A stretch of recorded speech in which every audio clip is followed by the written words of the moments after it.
For years, the world saw a polished William, the future king, dutiful, composed.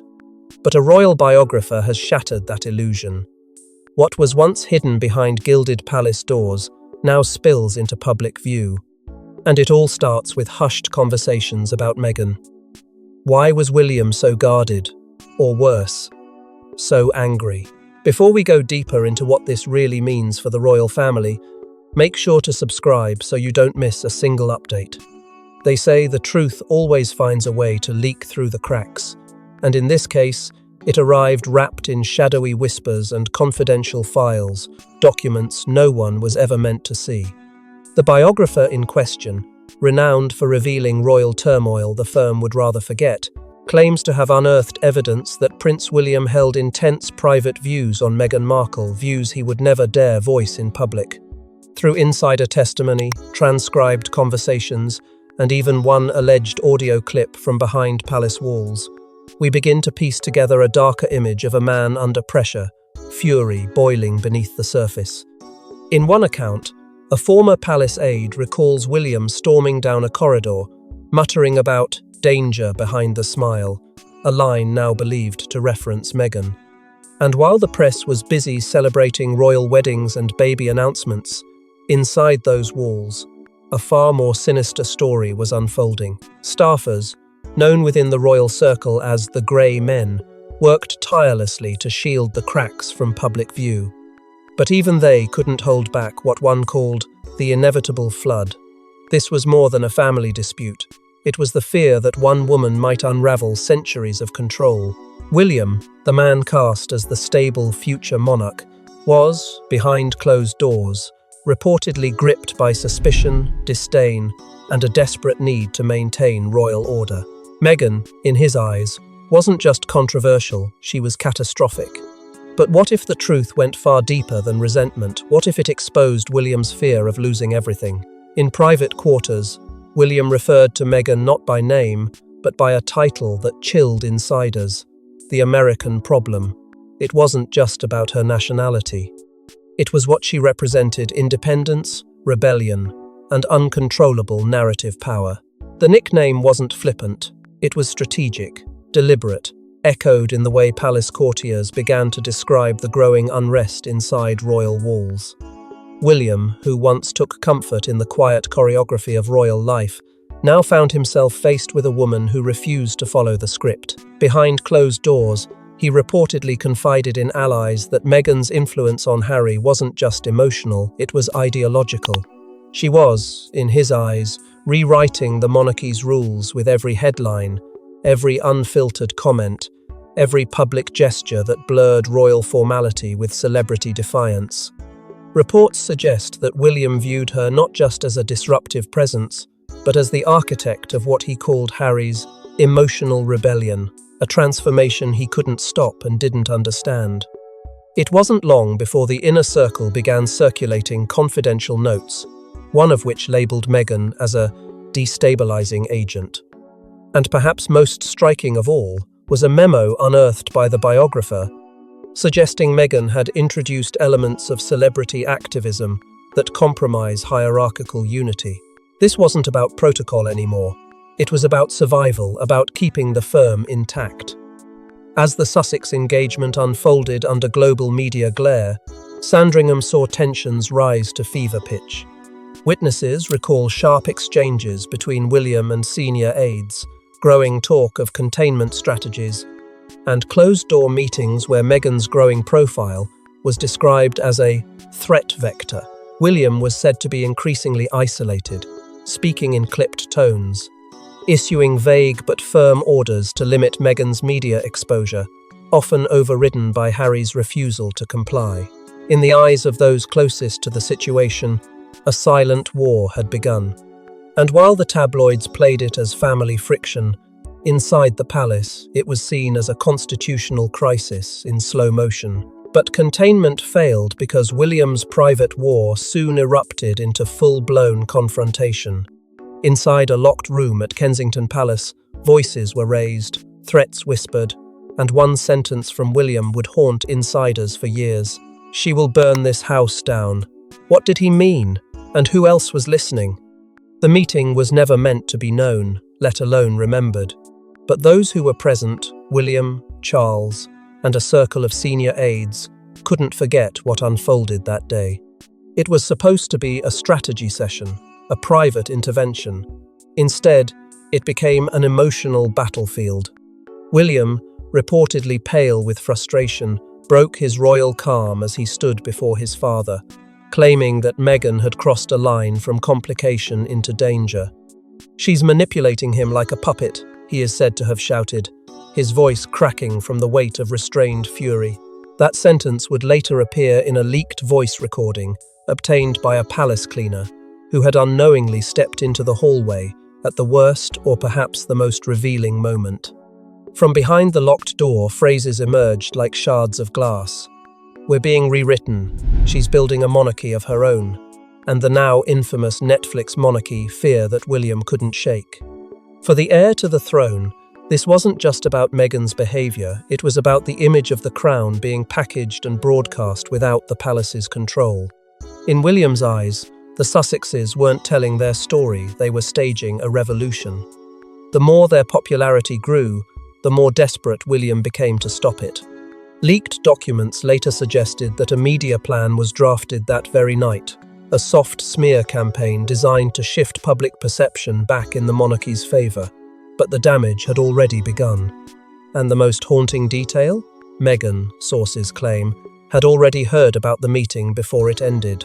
Through a back channel known only to a few insiders, she reportedly received a live update of the conversation. By the time William's voice returned to silence, Meghan already knew what had been said and what would likely come next. The war was no longer simmering. It had boiled over. Yet it wasn't just fear driving William, it was something far more personal, something buried in the past. Every time William looked at Meghan, he didn't just see a duchess, he saw a storm he'd lived through before. Meghan's charisma, rebellion, and media war mirrored his own mother Diana, and that terrified him. To the outside world, Meghan was a modern royal, a breath of fresh air. But to William, she was a mirror, reflecting a trauma he had spent a lifetime burying. The same charm that had once endeared Diana to millions was now manifesting in Meghan's every step, her independence, her refusal to conform, her willingness to speak out. And each act, each headline, each public smile chipped away at the fragile sense of peace William had fought so long to preserve. In private, he confessed to close friends that it felt like watching history repeat itself in real time. Meghan's interviews, especially the ones laced with veiled criticism of the institution, echoed Diana's infamous panorama appearance. The language, the expressions, even the pain, it was all too familiar. But what disturbed William more was the pattern he believed he recognized. Victimhood wielded like a weapon, media used as leverage, and emotions strategically laid bare. He wasn't just watching a duchess defy royal expectations, he was watching a mother's ghost reborn in the most unpredictable way. There were moments, according to aides, when William feared he was losing Harry not just to Meghan, but to the same chaos that once consumed their family. His brother's vulnerability reminded him of Charles during Diana's final years adrift, confused, and politically cornered, and that comparison, Harry as the new Charles, gnawed at him. It wasn't just about control anymore, it was about guilt. Guilt that he hadn't protected Harry from the trauma they both endured. Guilt that he didn't see the signs earlier. Guilt that he may have allowed his own silence to push his brother towards someone he now viewed as dangerously familiar. As the past bled into the present, William's composure began to crack. Those closest to him described a man haunted not by what was happening, but by what had already happened once, and could happen all over again. But while William battled ghosts, Meghan and Harry prepared to detonate their own truth bomb. The night before Oprah changed royal history, William reportedly paced for hours. A text was sent to Harry, 3 calls went unanswered, and a final voicemail? Sources claim William said, "If you air this, you're dead to me." It was a moment of collapse, masked as control. As the sun dipped behind palace walls, William found himself caught in a vortex of fear, pride, and helpless rage. The impending Oprah interview had shaken the very foundations of the monarchy. For William, this wasn't just another media appearance. It was a threat, one with the power to fracture the crown in ways no scandal had done before. According to insiders, William spent that night in a state of near panic. Every angle was considered, every option discussed. Emergency meetings were convened behind closed doors. Legal advisors were summoned, crafting contingency statements and warning of reputational collapse. Yet even within that chaos, there was an undercurrent of desperation that no protocol could mask. William wasn't simply trying to prevent an interview, he was trying to prevent a reckoning. He feared the racial discourse, the public airing of institutional silence, and the unraveling of his carefully constructed image of royal unity. As he sent message after message to Harry, there was no response, only silence. That silence cut deeper than any headline ever could. It wasn't just his brother ignoring him, it was a bond being severed, thread by thread. Reports later suggested that Meghan had already been informed of the palace's growing alarm. Through a trusted source, she allegedly knew about the planned media spin, the veiled threats, the carefully crafted punishment in store for speaking out. And still, she didn't flinch. As the clock neared midnight, she is rumoured to have turned to Harry and whispered 7 words that carried the weight of a revolution.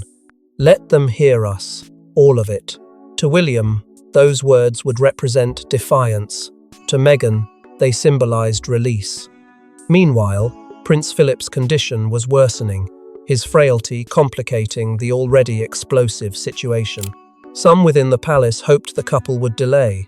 They didn't, because by that point, the truth was no longer a weapon, it was a fire already lit. When the broadcast aired, the monarchy shuddered. But William? He reportedly shattered. Sources claim William confronted Harry in person days after the Oprah fallout. No aides, no cameras, just 2 brothers. But what happened in that garden near Windsor's chapel would become royal law, and Meghan's name was at the centre of every word. It was never meant to be public.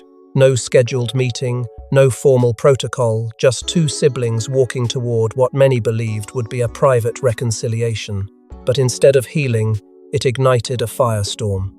Insiders described it not as a conversation, but as a verbal war. William, still reeling from the public blow dealt by the interview, reportedly unleashed weeks, if not years of resentment in one explosive tirade. He accused Meghan of poisoning the bloodline, of turning Harry into a stranger, of manipulating emotions and exploiting the press. His words weren't guarded, they were sharp, deliberate, cutting. He said she had torn the family apart with calculated precision. But Harry, already pushed to the edge, didn't crumble. His response, according to those close to him, came like a bullet. "She gave me the love this family never could." That sentence stopped William cold. And for a second, it seemed the air between them shattered. The rage that followed was almost physical. One witness claimed the brothers moved toward each other, fists clenched, tempers lost, until a lone security officer stationed discreetly nearby stepped in to break the moment before it escalated into something the monarchy could never erase. Just beyond the hedges, Meghan sat in a black vehicle, unaware of every word but fully aware of the storm. She was reportedly crying, her face turned away, her hands folded tightly, as if bracing for impact. When William emerged, he didn't speak. He didn't look back. He walked away, a future king shaken not by politics, but by a personal war now irreversibly exposed. This wasn't royal protocol anymore. This was raw, real, and unscripted. A monarchy, bleeding from the inside. But while William tried to regain control, the biographer was gathering everything ready to write what the palace never could. Buried in coded notes, sealed letters, and whisper networks, the royal biographer unearthed a trail of buried truths. But what made the world gasp was a single sentence in William's own handwriting about Meghan. The palace had long relied on silence. Silence kept the monarchy intact. Silence buried scandals before they could breathe. But silence, the biographer discovered, had left behind a trail, and in that trail were fragments of the truth too volatile to ignore. Gaining access wasn't easy. It took years of careful cultivation, former aides now living abroad, retired staff still haunted by what they heard, private assistants once sworn to secrecy now willing to speak under new identities. The biographer built a network in the shadows, trading anonymity for truth. Some offered whispered recollections, others handed over copied documents they had hidden for years. But the turning point came with a worn leather journal belonging to a former palace official. In its pages, names were omitted, but voices echoed loudly. There were entries that captured exact phrasing from behind closed doors, raw, unfiltered. And then came the sentence that brought the world to a standstill. "She is the threat my mother warned me about."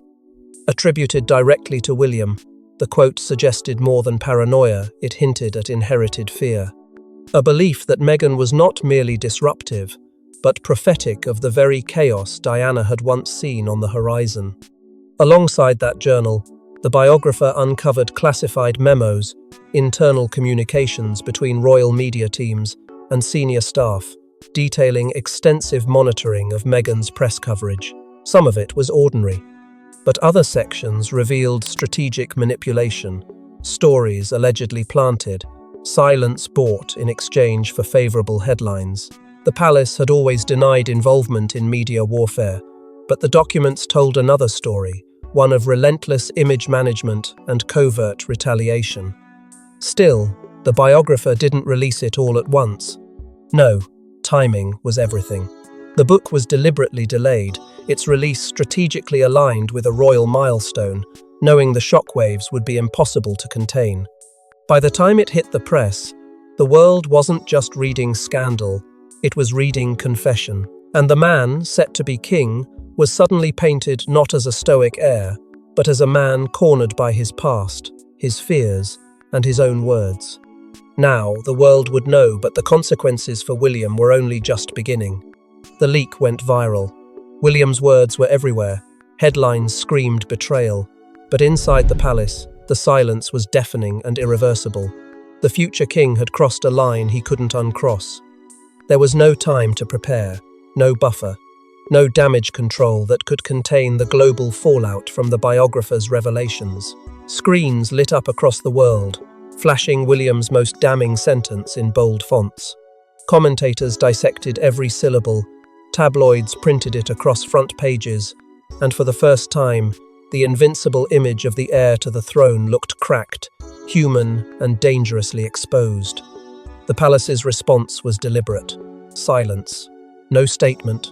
No denial. Just William, standing before cameras at royal engagements, smiling tightly, waving as if nothing had shattered. But behind the rehearsed composure was a man increasingly alone.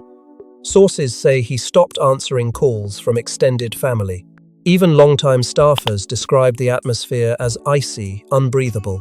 Catherine, caught between the crown and her crumbling household, maintained her royal duties with grace, but the weight on her shoulders was unmistakable. Behind palace doors, the strain was acute.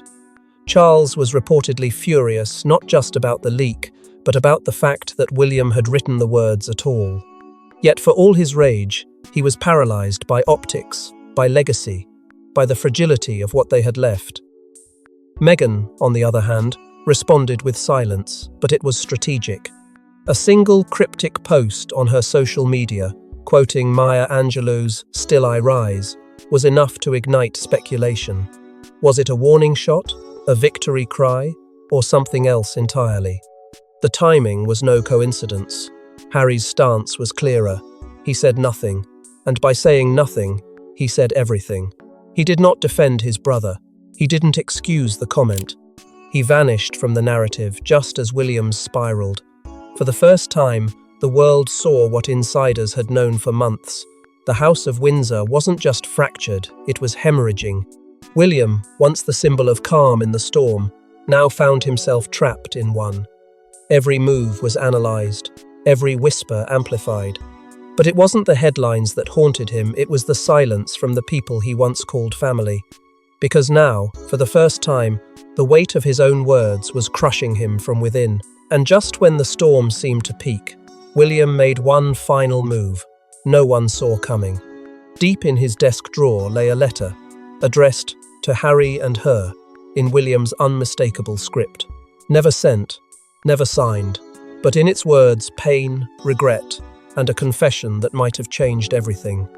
The letter was never supposed to surface.